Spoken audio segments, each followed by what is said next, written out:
Cari Shalom, bien-aimés dans le Christ, cet extrait vous est présenté par le Finish Work of Christ Ministries, autrement nommé Centre de Christ. Soyez encouragés pendant que vous écoutez.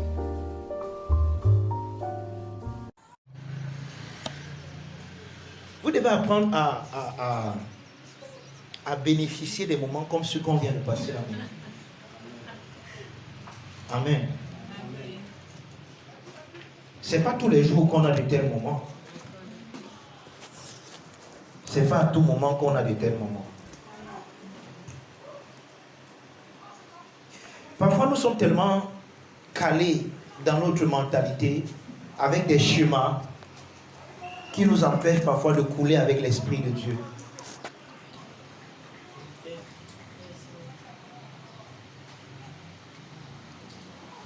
Ouais, moi, j'ai un défaut. Je ne sais pas si c'est un défaut, mais pour moi, c'est une qualité. J'aime beaucoup fermer les yeux. Moi, je vois souvent les gens prier, ils ouvrent les yeux. Je ne sais pas comment vous faites. Vous êtes fort. Mais je ne dis pas que c'est mauvais. Bon, chacun a sa manière. Mais moi, il faut apprendre à enjoy les moments comme ce qu'on vient de passer là. Ce n'est pas tous les jours qu'on a des moments comme ça. Ce n'est pas tous les jours que le Seigneur nous révèle qu'il nous a embrassés. Ce n'est pas tous les jours qu'il nous demande de nous déverser au devant de lui déverser notre cœur. Mais parfois nous avons tellement de schémas, parfois nous venons au culte avec notre schéma. Vous voyez, nous faisons comme Naaman le lépreux. Naaman part voir l'homme de Dieu et lui il a déjà son chemin dans sa tête. Et quand l'homme de Dieu lui dit que va te plonger 7 fois dans le Jourdain, Naaman part, retourne, étant frustré, il s'est dit que mais ça c'est quel genre de truc. Moi je pensais qu'il devait venir ici, tu vas m'imposer les mains, tu vas souffler sur moi, tu vas dire take it, reçois. Maintenant moi il vient, tu me dis d'aller me... Ah dis donc pardon. Et il rentrait, il était frustré, il rentrait. C'est sur ça qu'il a dit que mais mon frère, si l'homme de Dieu a te demandé de faire quelque chose de difficile, tu ne devais pas faire. Maintenant on te dit seulement va te jeter 7 fois dans l'eau, tu refuses pourquoi? Va faire ce qu'on t'a dit de faire. Naaman fait 1 fois, il s'élève. Il dit que je ne t'ai pas dit que ça ne va pas marcher. 2 fois, il s'élève. Il dit que je ne t'ai pas dit que ça ne va pas marcher. 3 fois, il dit que, gars, la fait, c'est... Ouais, fais d'abord. Il a dit combien de fois? 7 fois, fais. 6 fois, je ne t'ai pas dit. Dès qu'il fait 7 fois, il se révèle. Il est purifié de la lèvre. Ouais, Dieu, c'est un Dieu d'instruction. Amen. Amen. Dieu, pour te conduire, va te dire quelque chose. Regardez, ça se passe exactement comme l'âge miracle, le plus grand de tous les miracles. Pour que le miracle s'opère, il n'a pas seulement fallu Jésus. Jésus seul ne pouvait pas faire l'âge miracle. Et ça, jusqu'à ce que nous le comprenions, nous allons parfois rater la saison de Dieu dans notre vie.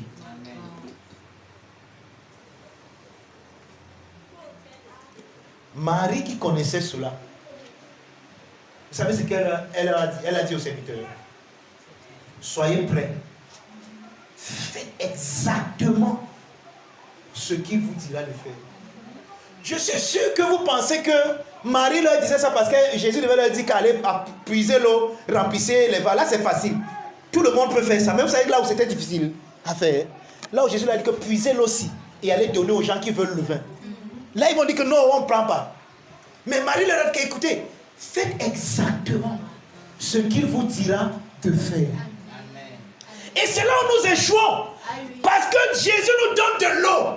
Et il nous dit d'aller donner aux gens qui ont besoin de vin. On dit que non, je ne pars pas. Tu veux me souiller? C'est l'eau, ils veulent le vin. C'est où tu transformes ça ici où je ne pars pas. C'est ça notre problème.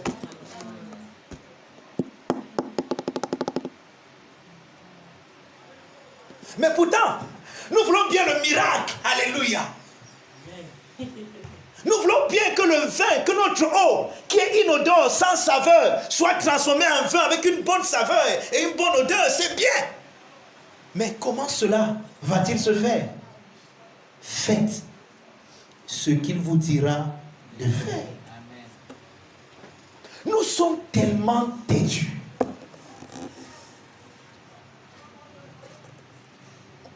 Tellement. Mais nous crions tous les jours, oh Dieu, oh Père, visite-moi, hey, et le Père t'a visité depuis. Et vous savez quoi?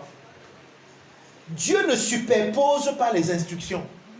Dans l'école de Dieu, on ne saute pas les classes. Amen.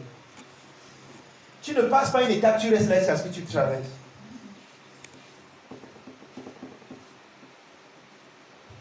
Et c'est une école qui est tellement facile.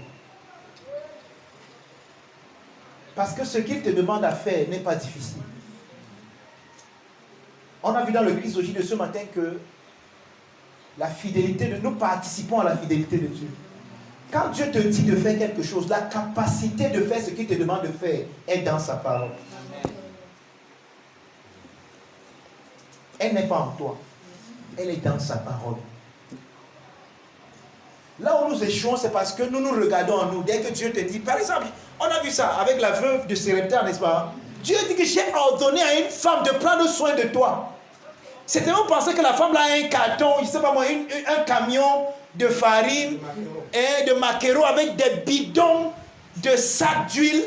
Elle a tout un magasin de ceci, elle n'a rien de tout ça. Élie trouve la femme là quand la femme là part faire son dernier repas pour mourir. Mais Dieu a ordonné à cette femme là qui part faire son dernier repas pour mourir de prendre soin de l'homme de Dieu. Amen. Mon homme de Dieu, son excellence l'apôtre Dr. Sean a l'habitude de dire que nous prions tout le monde, oh Seigneur conduis-moi, Seigneur conduis-moi. Qui de vous a déjà conduit une voiture qui est sur place, qui ne roule pas? Moi j'ai fait la moto pendant plusieurs années, je n'ai jamais conduit une moto qui ne roule pas. Vous avez déjà conduit une moto qui ne roule pas? Vous avez déjà conduit quelqu'un qui n'est pas en train de rouler, d'aller quelque part? Mets-toi en mouvement. Et ça me rappelle ce qu'on disait ici vendredi, n'est-ce pas? C'était vendredi, où on parlait de la lampe. Oui, Dieu m'a enseigné ce truc depuis. Il dit que ta parole est une lampe à mes pieds. Oh, qu'est-ce qui se passe avec la lampe? Moi, j'ai un peu grandi au village. Je veux dire, j'allais en vacances au village. Et dans mon village, il n'y a pas la lumière. On marche avec la lampe la nuit. Oh, ce qui se passe là-bas, c'est que quand tu as la lampe, tu ne peux pas voir là où l'Orient est là-bas. La lampe te donne juste l'occasion de faire le prochain pas. Amen. Et c'est comme ça que la parole de Dieu vient. Quand la parole de Dieu vient à toi, elle ne te montre pas encore la lumière sur le sentier.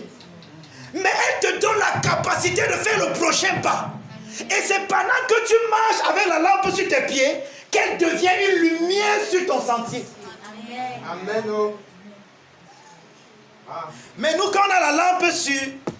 Quand la parole de Dieu vient comme une lampe sur mon... Ta parole est une lampe sur mes pieds. Nous on dit que non, il ne bouge pas. Regarde, c'est noir partout là-bas. Moi, je ne vois pas de papa. Ne bouge pas. Dieu dit que mon fils avance. Mon fils avance. Seigneur, conduis-moi, guide-moi. Avance alors, guide-moi, conduis-moi. Mais avance. Seigneur, c'est noir partout. Ne vois pas là-bas devant. Si tu tombes dans le puits, mets le prochain pas. Fais le prochain pas. Ça va s'ouvrir, vas-y. Il dit que non, c'est tant que je ne vois pas le devant, je ne pars pas. Et tu ne verras jamais le devant.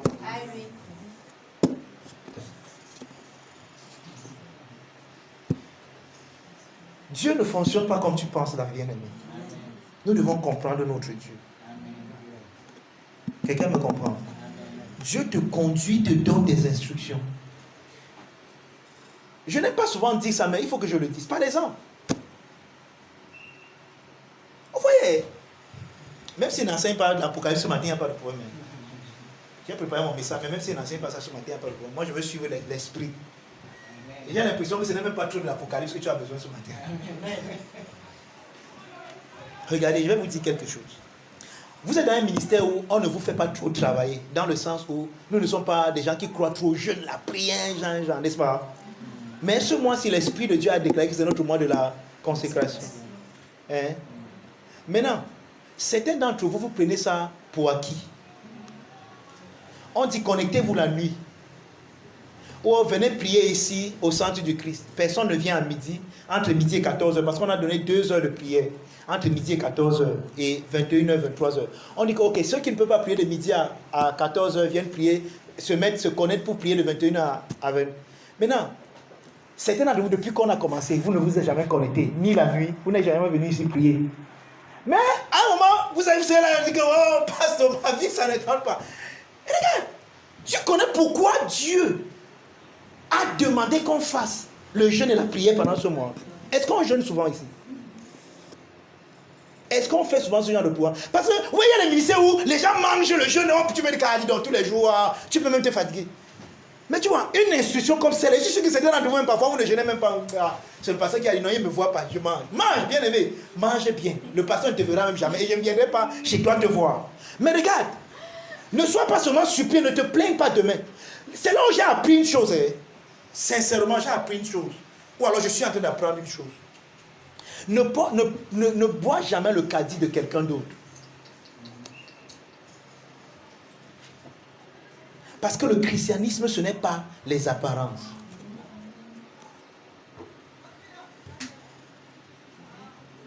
Et la maturité spirituelle se voit et se juge dans ta capacité à exécuter les instructions qu'on te donne.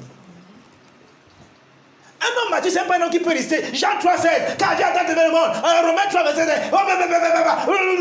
Oh, il cible les versets. Tes versets là, c'est comme le fusil. Tu tires partout.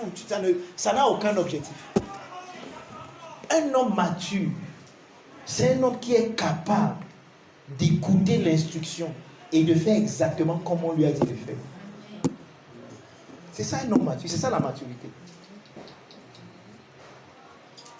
Et quand tu commences à devenir mature même, on ne te dit même plus ce que tu dois faire. Parce que le sens même de la responsabilité naît en toi. Quelqu'un me comprend? Frère, je vais vous poser une question très simple. Et je suis sûr que vous n'avez pas encore réfléchi à ce niveau. Imaginez-vous que vous êtes serviteur. Les gens là-bas sont en train de pleurer qu'ils ont besoin du vin. Et moi, je vous dis qu'un prend... J'ai vu une l'eau là maintenant. Donne-moi l'eau là, Thomas, s'il te plaît. Donne-moi la bouteille. Non, laisse. Je ne veux pas boire. Et je te donne, il dit que va leur donner ça, ça devient le vin. Tu as dit que passe parole doucement. Hein. Tu veux comme... Oh, dis non, ne blague pas comme ça. Hein. Et comme on est des amis, tu vas rire avec moi et il n'y aura pas le vin. Pourtant, si tu faisais ce que je t'ai dit, les gens là devaient avoir le vin. Mais comme c'est, oh, pas tout doucement, dis donc. Mais comment les trucs là, oh, ne blague pas comme ça. Oh, dis donc, dis donc.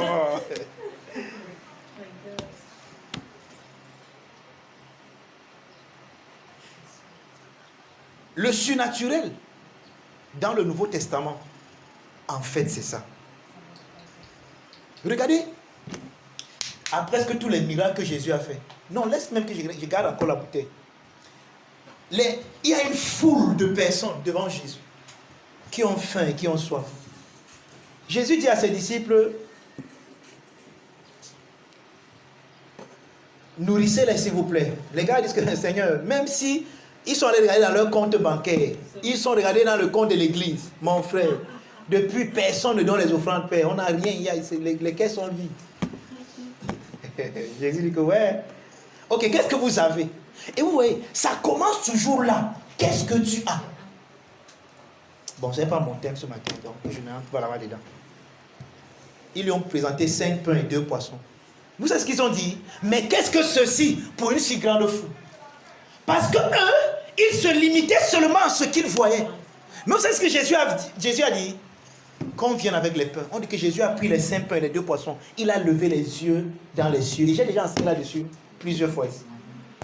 Lever les yeux ne veut pas dire regarder au firmament. Tu peux regarder au firmament. Plusieurs personnes pensent que Jésus a pris les 5 pains et 2 poissons. Il a levé les yeux. Il a dit que pain. Et c'est même comme on montre dans le film de Jésus de Nazareth. Hein? On montre comment il a levé les 5 pains. Quand il a levé, le panier était plein. Quel panier va se remplir jusqu'à on partage les pains et 5000 personnes sont rassasiées? Quel genre de panier? C'est pas comme ça que le miracle là s'est passé, frère.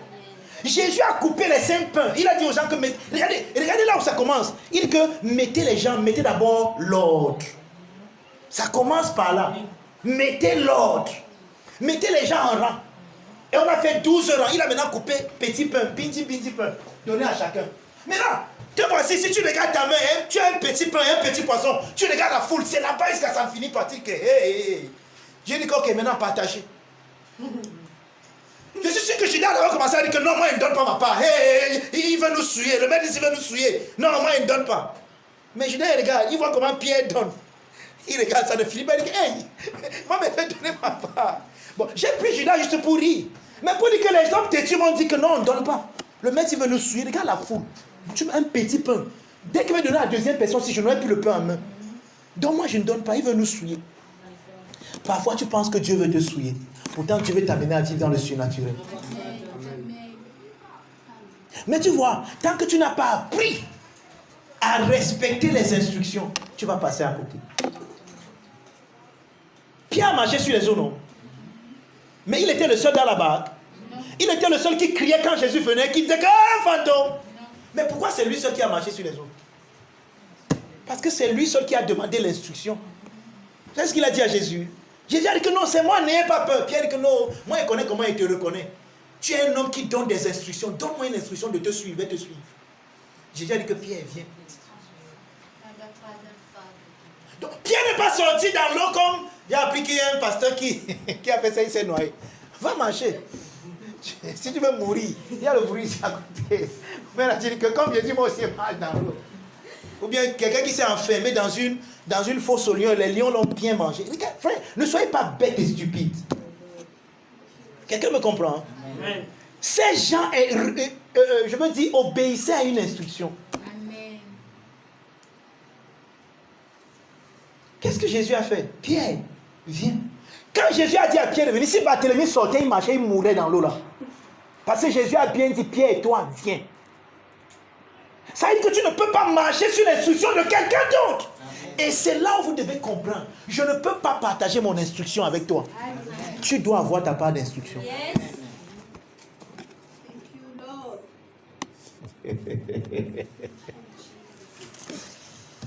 Ok. Béni de toute bénédiction. Avant l'entendeur. Ok. Avec le temps qui me reste, pardon, laissez-moi entrer un peu dans mon enseignement de ce matin. Donc, dimanche passé, on a résumé Apocalypse chapitre 13, n'est-ce pas? Et on a vu les deux bêtes, on a défini les deux bêtes, la bête politique. Il y avait une bête qui sortait de la mer, et on a vu que ça, c'est la bête politique, parce que la mer là-bas représente les peuples, les nations, et ça représente Rome. Et on a un peu parlé de l'Empire romain, on a parlé également de Néron, qui est la bête là-bas, le 666, le nom de la bête. Ce n'est pas une puce informatique, bien aimée. Alléluia. Les gens sont là, ils ont peur du 666. 666, ça respectait le nom de Néron. César Néron, ça donnait 666. Alléluia. Donc, et Jean dit dans Apocalypse chapitre 13 que celui qui a l'intelligence peut calculer le nom de son nom, parce que c'est le nom d'un homme. Il lisait bien, on a écrit ça là-bas, on a vu ça dimanche passé. Donc, on a vu la bête qui sortait de la mer, et on a également vu la bête qui sortait de la terre. Et on a vu que la bête qui sortait de la terre, c'est la bête de la fausse religion. C'est une bête religieuse. Et c'est Israël, c'est l'élite sacerdotale d'Israël qui... Et on a dit que cette bête-là faisait... elle exerçait l'autorité de la première bête en sa présence. Et on a expliqué ce que ça voulait dire.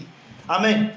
Donc on fait le message de dimanche passé pour ceux qui n'étaient pas là. Aujourd'hui, on va résumer Apocalypse chapitre 14. C'est vraiment un résumé qu'on va faire. Je ne sais pas si vous êtes en train d'être bénis depuis qu'on est en train de toucher le livre, la révélation. Parce que c'est un livre qui fait peur aux gens. Les gens ont peur du livre d'Apocalypse, pourtant c'est un beau livre. Et j'espère que vous êtes en train de comprendre la beauté de ce livre. Du début à la fin, tous les 22 chapitres du livre de l'Apocalypse parlent de Jésus-Christ, de sa personne, de la beauté de sa personne et de la perfection de son œuvre. Alléluia. Donc on a vu d'abord dans Apocalypse chapitre 12, on a vu la femme et le dragon, on a vu la guerre qu'il y a eu au ciel entre l'armée de Dieu, les saints, qui sont la compagnie de Michel, et le dragon, la compagnie des dragons. On a vu que le dragon là-bas c'était la loi de Moïse. Et la loi a été chassée du ciel, elle ne peut plus accuser personne. Il n'y a plus d'accusateur. Alléluia. Dieu peut maintenant agir avec nous comme il a toujours voulu. Dieu peut maintenant nous aimer comme il a toujours voulu nous aimer. Dieu peut maintenant nous embrasser comme il a toujours voulu nous embrasser. Alléluia. Amen. Oh, il n'y a plus d'accusateur. L'accusateur de nos frères a été chassé du ciel, bien-aimé. Celui qui les accusait nuit et jour devant Dieu. que regardez ce qu'ils font, regarde comment ils ont volé, regarde comment ils ont menti. Maintenant, il n'y a plus personne qui t'accuse. Donc la seule accusation qui est possible aujourd'hui, ce n'est que dans ta propre pensée. Amen. Et parfois notre conscience nous accuse et on pense que c'est Dieu qui est en train de nous accuser. Dieu ne t'accuse pas. Dieu te justifie au contraire. Dieu déclare que tu es non coupable. Dieu déclare que tu n'as jamais rien fait de mal. C'est ça la bonne nouvelle de l'évangile. Hein? C'est un scandale. Comment tu peux dire ça? Comment le pasteur peut dire ça? Il sait d'où je sors avant d'arriver ici ce matin. Même si tu sors, je ne sais pas moi où. Un jour, on a attrapé une femme en flagrant délit d'adultère. Et on l'a amenée devant Jésus. Et les gens qui l'ont amenée étaient prêts à la lapider. Parce qu'ils voulaient coller sur elle une identité à cause de ce qu'elle a fait. Jésus, qui est l'avocat, a défendu cette femme. Et il lui a dit, moi non plus, je ne te condamne pas. Va et ne pêche plus. Quelqu'un me comprend? Amen. Si Jésus pouvait défendre une femme qu'on a attrapée en flagrant délit d'adultère, à combien plus forte raison toi? Quelqu'un me comprend? Oui.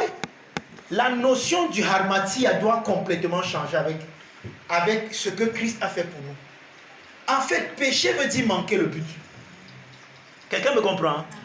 Or, quel est le but pour lequel Dieu nous a créés? Dieu nous a créés afin que nous puissions recevoir et réciproquer son amour. Dieu nous a créés pour que nous soyons en Christ. C'est pour ça que nous sommes créés. C'est pour ça qu'il y avait 2 arbres dans le jardin, l'arbre de la vie et l'arbre de la connaissance du bien et du mal. L'arbre de la vie représente Christ. Dieu nous a créés pour que nous embrassions la vie. Oh, tu es en Christ aujourd'hui, vrai ou faux? Donc tu as atteint le but. Tu ne peux plus manquer le but.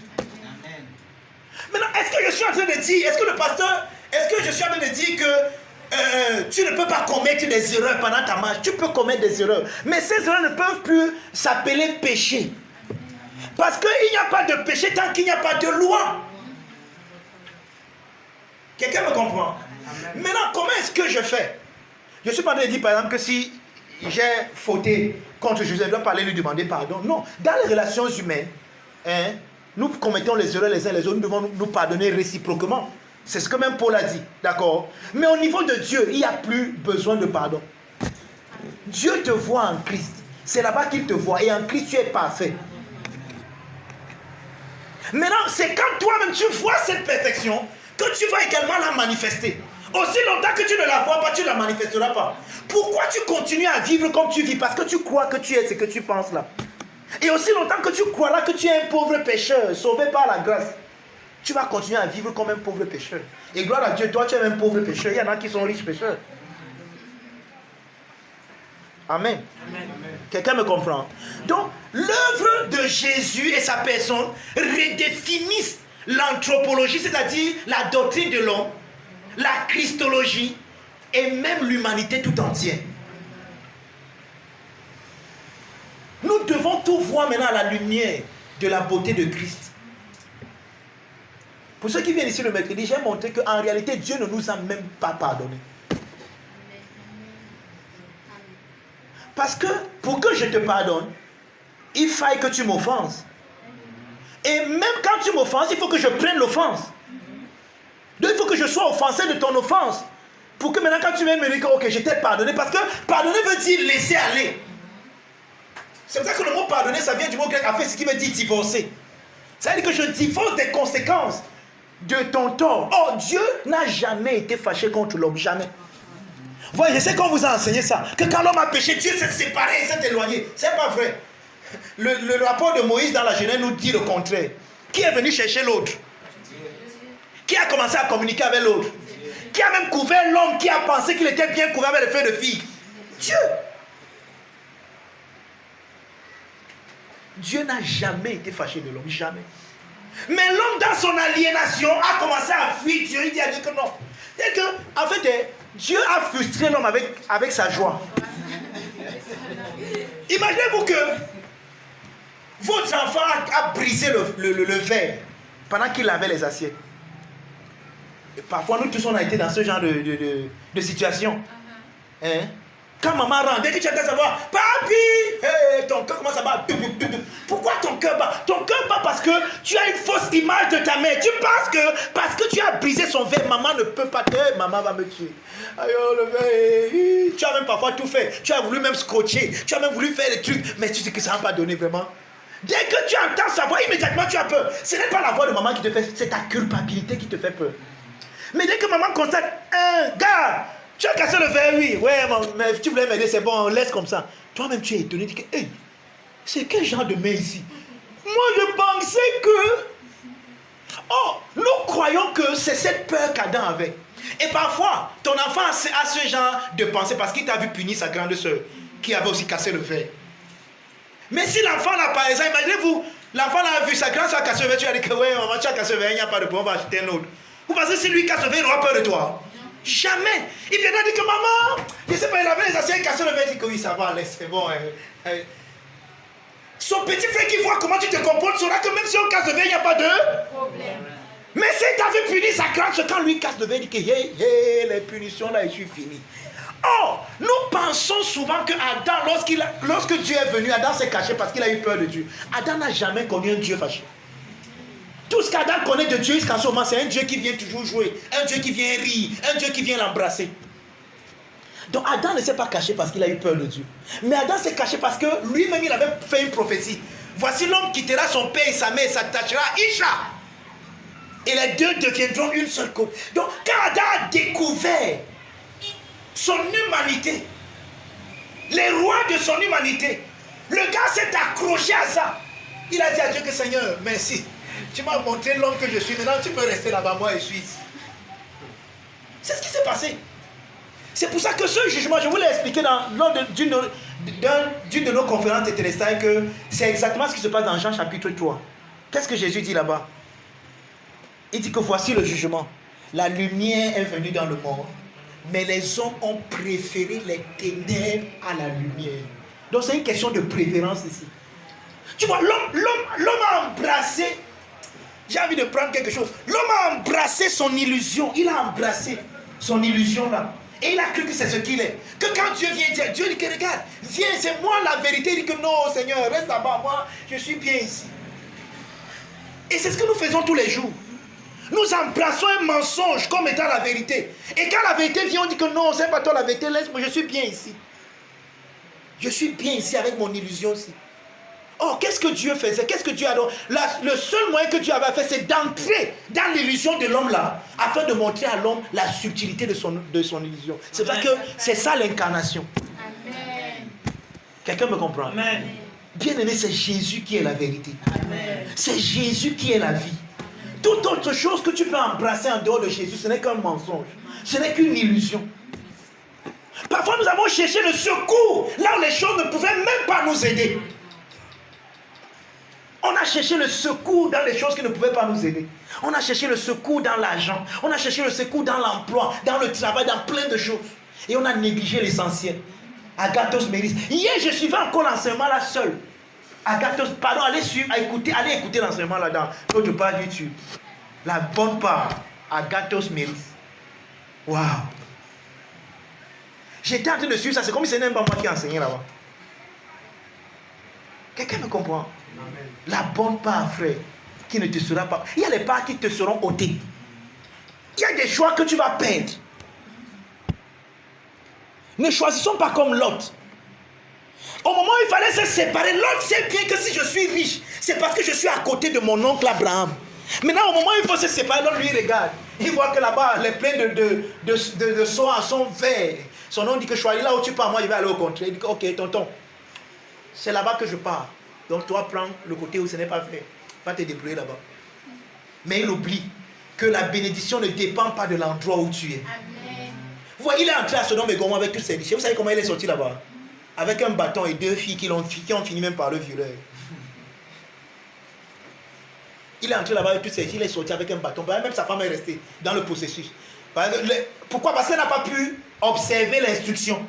Les choses étaient que... Et regardez, le problème avec Dieu, ce n'est pas parce qu'il fallait regarder ou ne pas regarder. Le problème, c'était de suivre l'instruction. Comment je sais? Le matin, quand Abraham se réveille, qu'est-ce qu'il fait? Il regarde Sodome et Gomorrhe. Pourquoi il ne devient pas là une statue de sel? Mais l'instruction, c'était que partez, ne regardez pas derrière. Maman leur dit que, hey, mes mèches brésiliennes que j'ai laissées derrière, dès qu'elle est sortie, elle est calée poster, statue de sel. Parce qu'elle regardait les mèches brésiliennes. Aïe, oh, mes manicures et pédicures, il dit qu'elle laisse tout ça ici. Et elle est devenue statue de sel. C'est l'instruction. Le problème n'était pas de regarder ou de ne pas regarder, mais de suivre l'instruction. Donc par l'autre, il est entré là-bas avec sa femme, ses enfants, il a tout perdu. Il est sorti avec 2 filles qui ont fini même par le violer. Tout ça à cause de quoi? Mauvais choix. Amen. Amen. Ok, allons-y alors. Ésaïe 14. Je vais dire Apocalypse chapitre 14. Maintenant, qu'est-ce qui se passe? Nous avons vu. Suivez-moi d'abord avant de commencer à écrire. C'est que vous êtes des bons écrivains. Dans Apocalypse chapitre 12, nous avons vu la guerre dans le ciel, n'est-ce pas? Hein? Et après la guerre dans le ciel, on a vu que quand le dragon a vu qu'il a été chassé du ciel, qu'est-ce qu'il a fait? Il allait commencer à faire la guerre contre les saints, n'est-ce pas? Hein? Maintenant, ça c'est ce que nous voyons au chapitre 12. Maintenant, au chapitre 13, qu'est-ce que nous voyons? Nous voyons 2 types de bêtes. Ça veut dire que le dragon s'y fait la guerre au sein de 2 manières, en utilisant 2 instruments. Il utilise la bête qui sort de la mer, c'est-à-dire Rome. D'accord? Et il utilise la bête qui sort de la terre, c'est-à-dire Israël corrompu.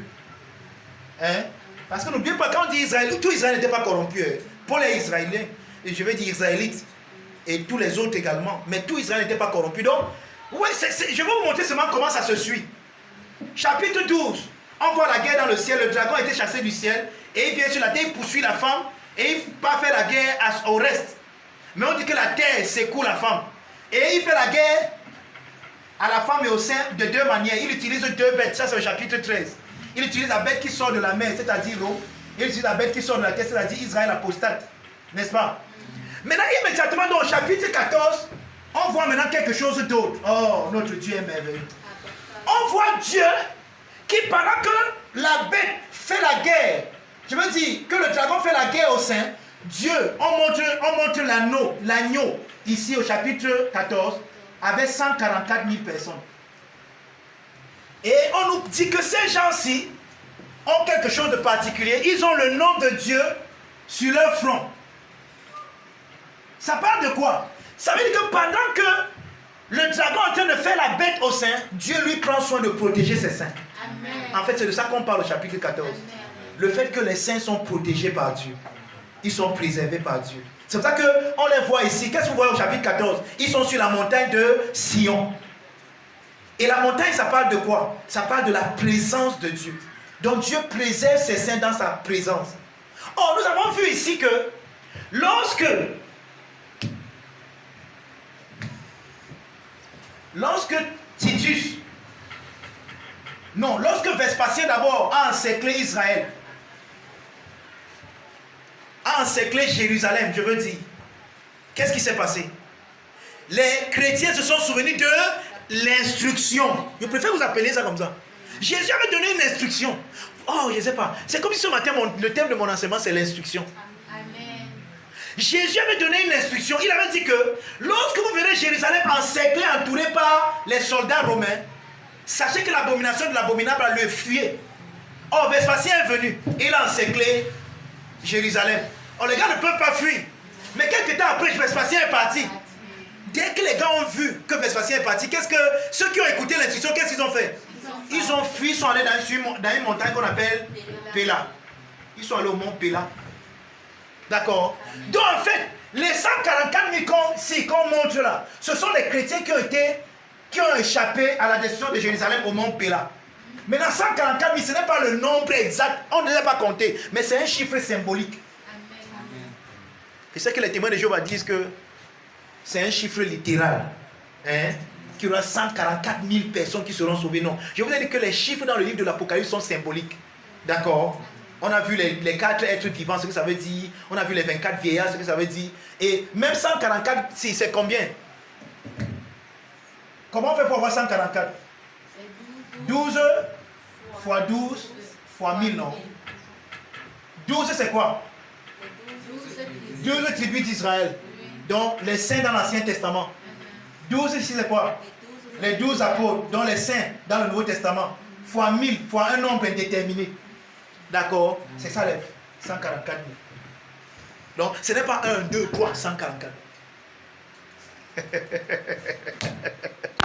C'est un symbole. Hein? Les chrétiens dans l'Ancienne Alliance, les chrétiens dans la Nouvelle Alliance, dans l'éternité. Parce que 1000 c'est un temps qui s'écoule, qui ne finit pas. D'accord? C'est ça qui fait 144 000. C'est pour ça que quand vous lisez l'Apocalypse chapitre 7, hein, on parle également encore d'eux.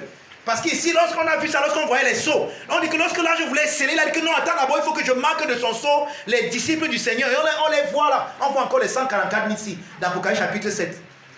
D'accord?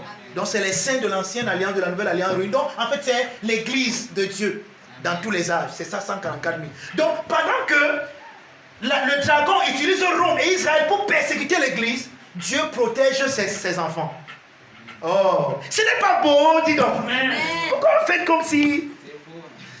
Vous ne m'encouragez pas à vous enseigner sur la vie. J'ai l'impression qu'après aujourd'hui, il va arrêter comme ça. On va continuer un autre jour. À partir de dimanche prochain, on va enseigner sur la consécration. Vous ne m'encouragez pas à vous enseigner sur la consécration. Vous me regardez les gens comme si... Vous connaissez déjà ces choses-ci. Gloire à Dieu. Permettez au moins que je répète. La répétition, c'est la mère de l'enseignement. C'est que vous connaissez déjà ça. Amen. Amen. Donc en fait, c'est ça le résumé. C'est ça le résumé du chapitre 14. Donc le chapitre 14 parle des 144 000 personnes, d'accord, qui se présentent sur le mont Sion. Maintenant, j'ai dit quelque chose ici. L'agneau se tenant sur la montagne, c'est le symbole de la victoire du Christ sur ses ennemis.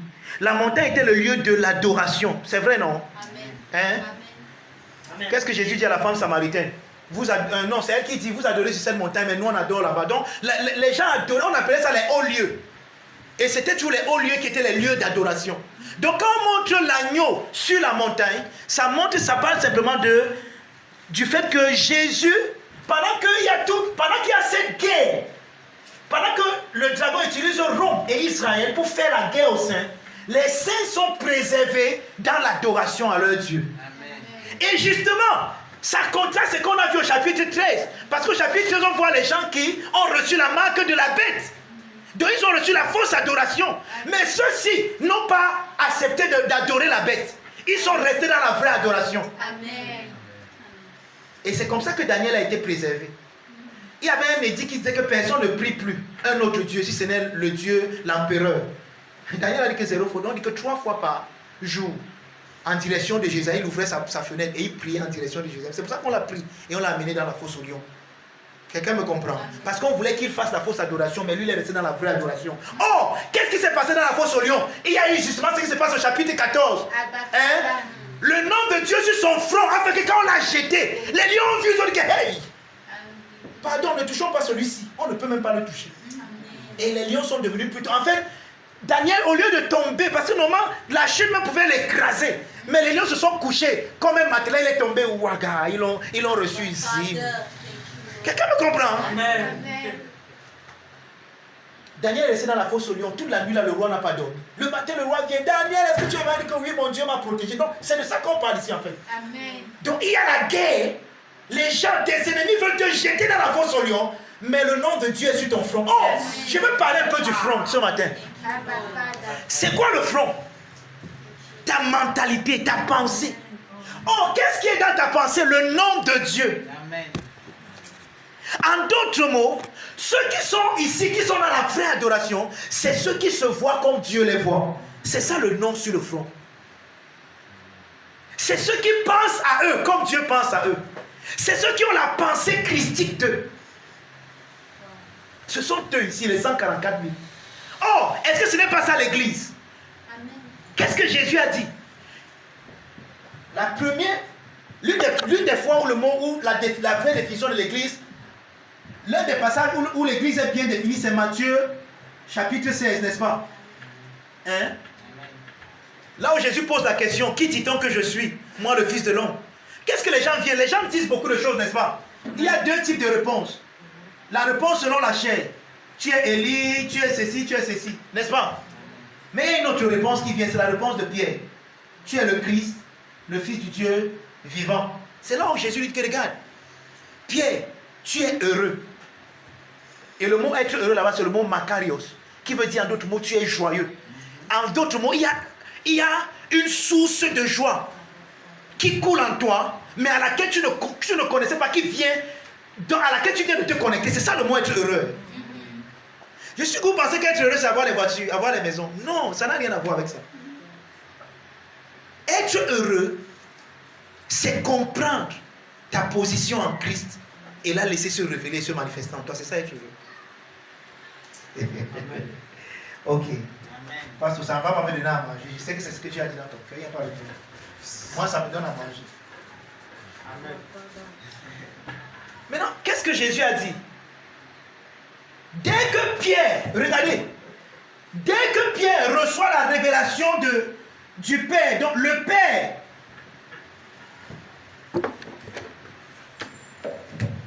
regardez-moi bien, voici comment ça se passe. Avant la fondation du monde, le Père nous a donné au Fils, dans la communion aussi qui est l'Esprit. Suivez-moi bien s'il vous plaît. Le Père nous a donné au Fils. Et le Fils est venu. Il est devenu l'un d'entre nous, Emmanuel, au milieu de nous, parmi nous. Et il nous a redonné au Père. Donc nous sommes le cadeau que le Père et le Fils se sont faits par l'Esprit. Maintenant, Jésus dit, voici ce qui se passe. Il n'y a que le Père qui peut révéler le Fils. Et il n'y a que le Fils qui peut révéler le Père par le Saint-Esprit. Alors Jésus pose la question, qui dit-on que je suis moi le Fils? Le Père, Pierre se connecte, le Père révèle à Pierre qui est le Fils. D'accord? Le Père dit à Pierre que regarde, le gars que vous voyez là, ce n'est pas un simple homme, ce n'est pas seulement un prophète, comme vous pensez, ce n'est pas Jérémie, c'est le Fils de Dieu bien-aimé. Dès que sur son front, il y a le nom du Père, je suis en train de vous dire, n'oubliez pas que nous sommes toujours là-bas, je vous expliquer les 144 000. Ils ont le nom de Dieu sur leur front. Dès que sur le front de Pierre, donc dans la mentalité de Pierre, est rempli par la pensée du Père qui lui révèle le Fils, alors le Fils à son retour révèle à Pierre le destin tel que pourquoi le Père l'a créé en lui avant la fondation du monde. Amen. Yes. Donc, son front est d'abord rempli du nom du Père. Le Père lui montre qui est le Fils. Et le Fils réciproque sur lui la révélation qu'il vient de recevoir. C'est pour ça que le Fils dit que, ok, toute ta vie, on t'a toujours appelé Céphas, fils de Jonas. Hein? Ça a toujours été ton appellation. Voilà comment tu te connais selon la chair. Donc, selon la chair, parce que selon la chair, qu'est-ce que les gens disent que Jésus est? Il est un prophète, il est Jean-Baptiste, il est ceci. Ça, c'est selon la chair. Et selon la chair, Pierre, tu es Jonas, tu es Céphas, fils de Jonas, selon la chair. Mais comme tu t'es déconnecté de la chair, et que tu as pris sur ton front le nom de mon Père, et comme mon Père t'a révélé que moi je suis le Fils de Dieu, moi également maintenant je vais te définir, non plus selon la chair, Jonas comme on te connaît, mais je vais te définir selon ce que mon Père pense de toi. Regarde, tu ne sais pas, mais tu es Pierre. Amen. Amen. On t'a toujours appelé Céphas, fils de Jonas.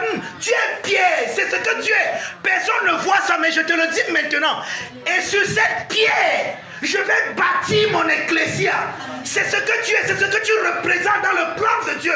La pierre sur laquelle je bâtis mon église. Amen. Amen. Et les portes du séjour de l'enfer ne prévaudront point contre cette église. Pierre ne pouvait pas comprendre ceci avant qu'il n'ait la marque, le nom du Père sur son front.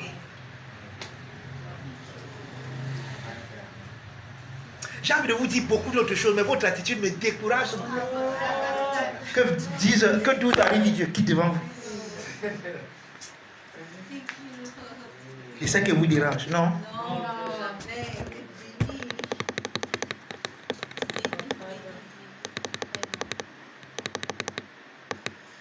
Maintenant, on nous dit quelque chose sur les 144 000 là. Et que beaucoup de personnes ont... Et c'est là où j'aime souvent déranger les témoins de Jéhovah qui disent que ce sont que... On dit que Vous savez ce qu'on dit des 544 là? Non, avant même d'entrer dans la chose, allons d'abord ici. Ça, c'est d'abord la première remarque. Et j'entendis du ciel une voix comme le bruit des grosses eaux, comme le bruit d'un grand tonnerre, et une voix que j'entendis. Et la voix que j'entendis était comme celle des joueurs de la harpe, jouant de leur harpe. Écoute, ils chantent un cantique nouveau devant le trône. Avant de voir l'autre affaire, là, regardons d'abord le cantique nouveau. Chaque fois qu'il y a un cantique nouveau, c'est parce qu'il y a une nouvelle chose. Le cantique nouveau inaugure une nouvelle ère. Par exemple, lorsqu'ils sont sortis d'Égypte, sous l'instigation de la prophétesse Myriam, qu'est-ce qui s'est passé? Les gars ont commencé à chanter un cantique nouveau. Donc, le fait que les 144 000 si bien-aimés chantent un cantique nouveau, ça veut dire que les gars ont compris qu'une nouvelle ère est en train d'arriver. L'ère de l'église dans laquelle nous sommes aujourd'hui. Amen. Pourquoi? Parce que Dieu ne peut pas prendre le vin nouveau et le verser dans les vieilles outres. Or, il y avait des vieilles outres. C'était l'ancien système d'adoration qui était le système d'adoration mosaïque. Il fallait que ce système soit complètement rasé pour que le nouveau système d'adoration vienne. Et c'est ce que Jésus a dit à la femme samaritaine. L'heure vient où les vrais adorateurs vont adorer le Seigneur en esprit et en vérité. Qu'est-ce que Jésus disait? Jésus parlait de nous aujourd'hui. Comment est-ce que nous adorons le Père en esprit et en vérité? Parce que nous sommes nés de l'esprit. Et nous sommes nés dans la vérité, qui est Christ. Donc nous sommes les adorateurs. Donc nous n'adorons pas Dieu seulement quand nous venons à l'église. Adorons Jésus. Amen. Adorons. Parfois même quand on adorons, on n'est même pas en train d'adorer. Mais c'est nous l'adoration. Donc quand tu te présentes, Père, merci parce que je suis le vrai adorateur. Je suis cette adoration. Ce parfum de bonne odeur qui émane vers toi et qui est agréable devant de toi en Christ Jésus. Je suis ce parfum de bonne odeur que tu as agréé, la joie de ton cœur. Celui qui fait ta joie, c'est moi. Et on a vu même ça tout à l'heure lorsque le Père était en train de nous étreindre. Alléluia. Quelqu'un me comprend? Amen. Donc tu es le vrai adorateur. Amen. Que Jésus a annoncé. Donc le fait que ces gens chantent un cantique nouveau, ça nous prouve simplement que les gars s'y disent qu'une nouvelle ère est arrivée. Amen. Amen. Et justement, on va voir ça dans Apocalypse chapitre 21, 20, 21 et 22. On dit que je vis descendre du ciel la nouvelle Jérusalem comme une épouse qui était parée. Alléluia, sans tache ni ride. Prête à... Et c'est nous cette nouvelle Jérusalem. Amen. Amen. Amen. Je peux vous déranger un peu ce matin. Amen. Vous voyez là où la nouvelle Jérusalem sort, elle ne part pas au ciel. Elle descend du ciel. Donc elle sort du ciel pour venir sur la terre. Je ne sais pas pourquoi vous avez l'idée que vous devez aller au ciel. J'ai bien dit que je vais vous déranger, non?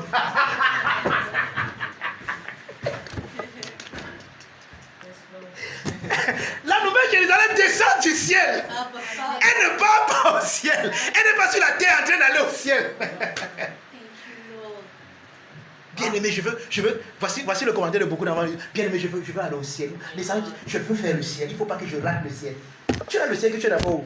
C'est même la terre que tu peux rater.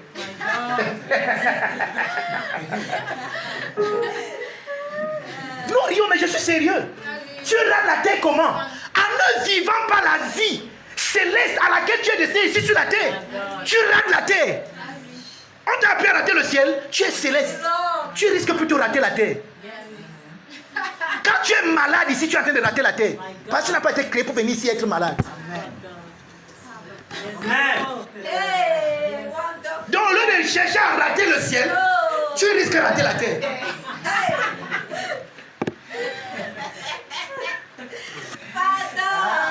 L'homme de Dieu, son excellence Dr. Sean Smith, qui est mon homme de Dieu, vous le savez, a fait un séminaire le mois passé. C'est encore disponible sur les réseaux sociaux. Allez écouter ça. Je crois que le thème c'était la théologie du corps. Allez écouter l'enseignement là. Vous allez comprendre ce que je suis en train de vous dire là-dessus. Gars, nous sommes en train de rater la terre. Nous sommes en train de rater le ciel. Nous venons du ciel. Nous risquons. Nous sommes plusieurs d'entre nous sommes en train de rater la terre. Et ils sont là, ils pensent qu'ils sont en train de rater le ciel. Vous êtes fiers que voilà, vous souffrez de schizophrénie. Vous avez une maladie là. L'aliénation. Vous cherchez à rater le ciel. Pourtant, on dit qu'elle descend du ciel sur la terre. il vient conquérir la terre avec sa vie céleste.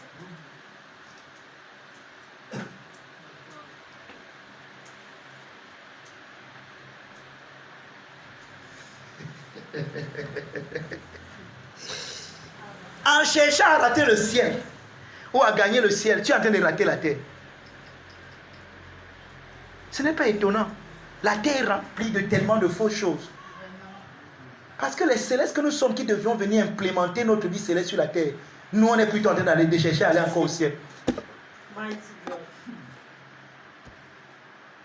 Attends, frère, si vous pensez que je suis en train de blaguer, allez lire 1 Corinthiens chapitre 15. Là-bas, l'apôtre Paul fait un enseignement parallèle. Il dit que tel est le terrestre, tels sont aussi les terrestres. Tel est le céleste, tels sont aussi les célestes. Et quand il parle du céleste, il parle de Christ. Et nous sommes la compagnie Christ. Nous sommes les célestes. Bien-aimé, tu n'es pas né sur la terre. Tu es venu sur la terre pour avoir une expérience terrestre. Tu es un homme céleste. Amen. Amen.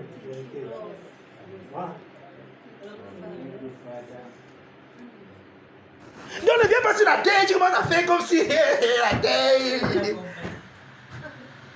Tu es un homme céleste. Et tu es venu ici pour faire ce que... J'aime ce mot en anglais, occupy till I come. C'est ce que Jésus a dit à ses disciples. Et c'est un mot militaire, c'est une instruction militaire, occupy. C'est quand un militaire a occupé un territoire. On a une bonne description dans l'Ancienne Alliance. Je veux dire dans le monde antique. Quand Rome envoyait son apostello quelque part, vous savez ce que l'apostello avait pour mission? L'apôtre de Rome avait pour mission de rendre l'endroit où il fait d'occuper cet endroit de sorte que l'endroit là devient un peu comme un petit Rome. Pour que quand l'empereur romain vienne, il ne sente pas la différence entre Rome et l'endroit où il est.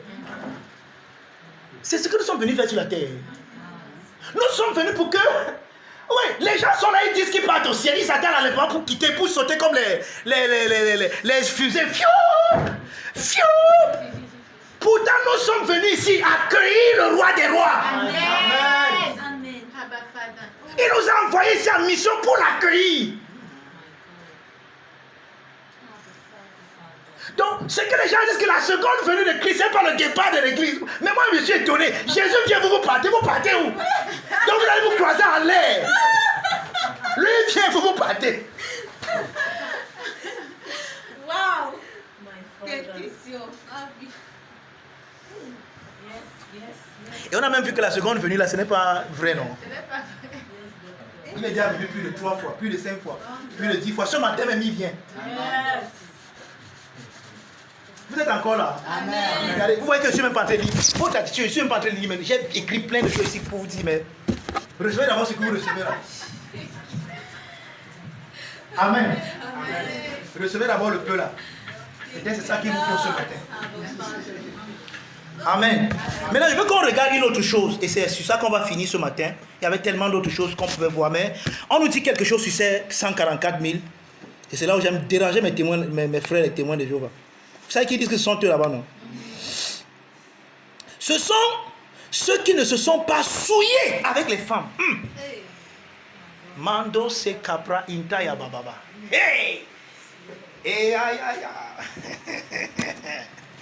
aïe. Car ils sont vierges.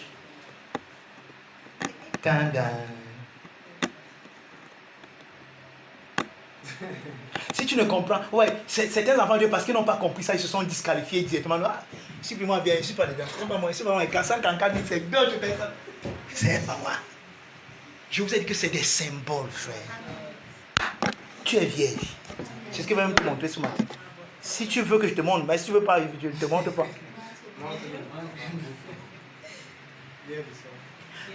On n'a pas dit que ce sont des gens qui n'ont pas eu de rapport sexuel avec des femmes. On dit qu'ils ne se sont pas souillés.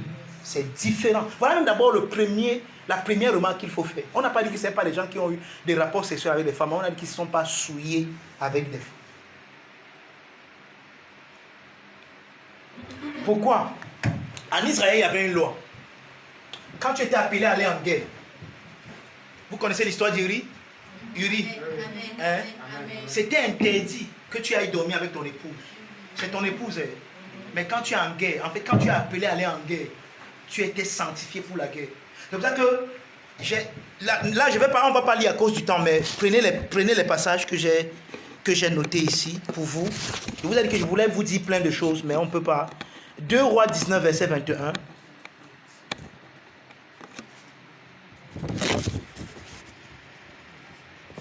« 2 Rois 19, verset 21. Ésaïe 23, verset 12.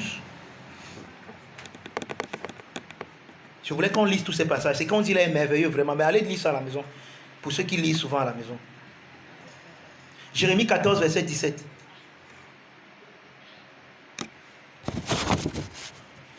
Donc en fait c'est quoi? C'est que le soldat qui va en guerre est tellement focalisé que on ne veut pas qu'il se laisse distraire, d'accord, par le rapport sexuel avec sa femme. Maintenant, qu'est-ce que tout ceci veut nous dire?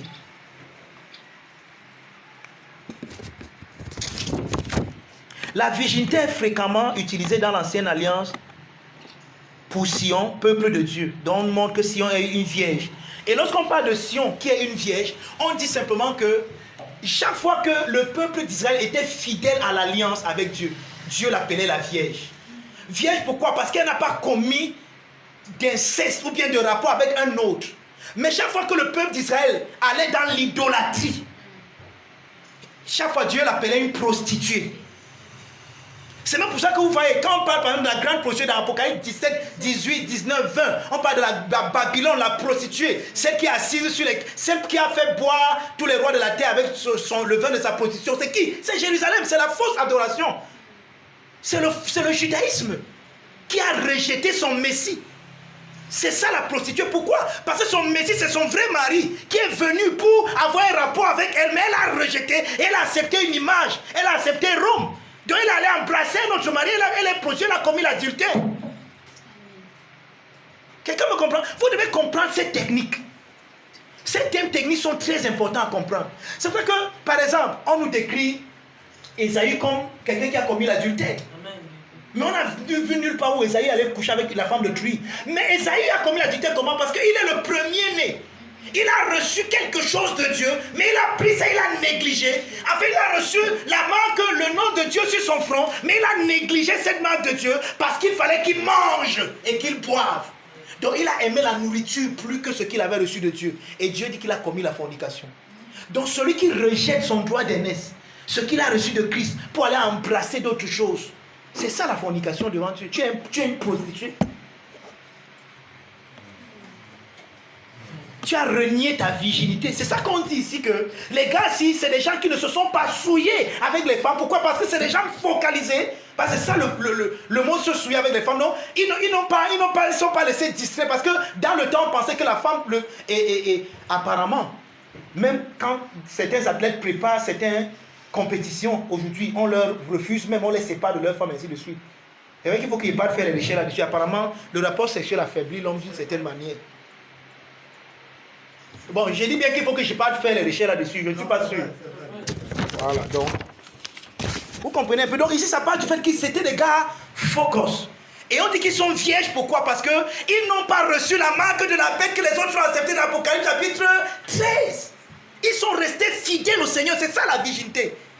Donc quand tu es... Maintenant, je suis sûr que vous pensez que le pasteur André se trompait. 2 Corinthiens 11, verset 2. Là au moins on peut lire, c'est le dernier passage qu'on lit. Vous allez voir ce que Paul dit de vous. Ça n'a rien à voir ici avec le physique, bien-aimé. Oh, je suis fier de te présenter comme une vierge. Amen. À ton Dieu. Amen. Tu es une vierge pure. Amen. Qui fait la joie de son époux. Amen. 2 Corinthiens 11, verset 2. Vous êtes là? Amen. Car je suis jaloux de vous d'une jalousie de Dieu. Hey. Dieu est jaloux de toi. Amen. Comme un époux. Quand vous lisez Cantique, vous lisez souvent Cantique de Cantique. Mais quand même vous te pensez charnel, vous voyez ça se met dans la chair. Hein? Les cheveux de ma biche sont comme ça. C'est 5. Vous savez que la Bible parle des choses comme ça. Les seins de ma biche sont comme ça. Oh, elle est belle. Vous voyez seulement, imaginez votre chose.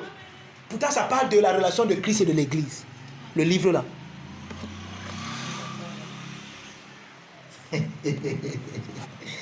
Car je suis jaloux de vous, de la jalousie de Dieu. Pourquoi? Parce que je vous ai fiancé à un seul époux pour vous présenter à Christ comme une vierge. Vous savez à qui Paul est en train d'écrire? À l'église de Corinthe. Vous savez qui sont les Corinthiens? Amen. Vous savez qui sont les Corinthiens? Amen. Amen. Quand je suis venu à vous, je n'ai pas vous parlé comme à des hommes spirituels, mais comme à vous êtes charnels. Car au milieu de vous, il y a des divisions. L'un de vous prend même la femme de son père. N'êtes-vous pas charnel? Mais quand Paul continue que je vous ai présenté comme une vierge, Yes. non, le pasteur dit que si vient, il connaît pas ce qu'il a fait. Je ne m'en fous de ce que tu as fait. Ça ne dépend pas de ce que tu as fait. Ça dépend de ce que lui, il a fait pour toi et de toi. Amen. Tu es une vierge pure. Amen. Tu n'es pas souillé, frère. Aucun autre homme n'est passé sur toi. Thank you. Aucune autre image n'est passée. Tu n'as que l'image de Dieu. Amen. Tu gardes son image sur ton front. Exactement comme Pierre. Tu connais le Fils dans la révélation du Père et tu connais le Père dans la révélation du Fils. Tu as son image sur ton front, bien-aimé. C'est ce que tu es. Tu es une vierge pure. Donc tu es dans les 144 000 là. Amen. Ce n'est pas les témoins. Yes.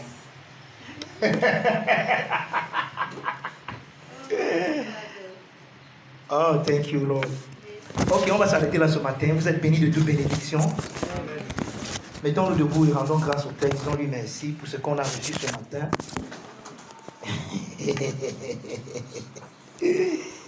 Oh, Abba Father. Vous savez que moi j'enseigne selon aussi votre attitude.